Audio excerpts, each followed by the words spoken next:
शिवाजी महाराजांनी असंख्य मावळ्यांना सोबत घेऊन स्वराज्य स्थापन केले।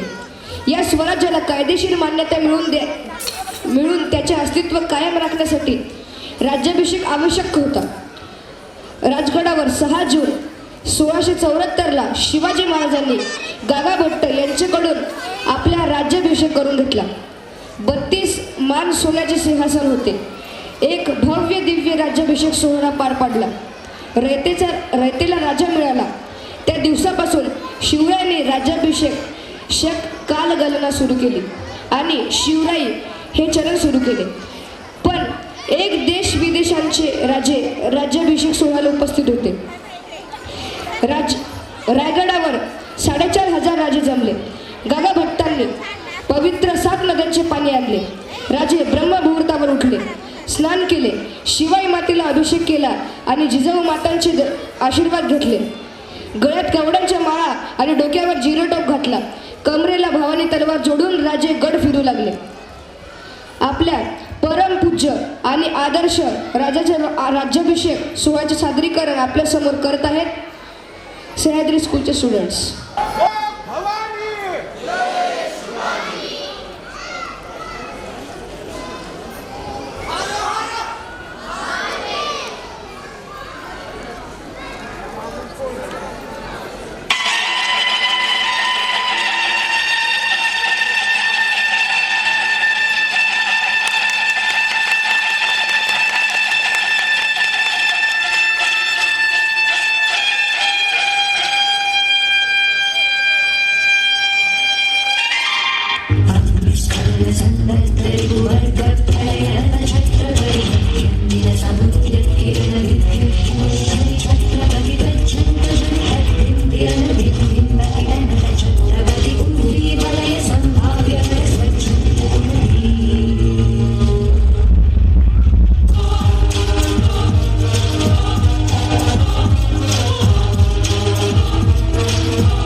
शिवाजी, वीर शिवाजी आज या पृथ्वीचा चक्रवर्ती सम्राट होत आहे, सम्राट होत आहे.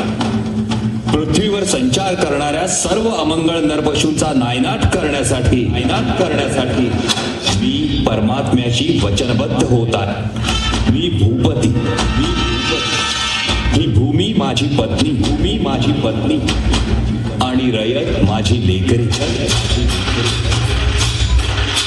म्हणून मी रयतेचा पित्याच्या मायेने प्रतिपाळ करेन. माझे शासन हे निपक्ष आणि विनयशील असेल. स्वर्गीचा आनंद पृथ्वीवर नांदावा म्हणून हे राज्य व्हावे ही श्रीची इच्छा होती. मी मजवर सत्तेला आरूढ होऊ देणार नाही.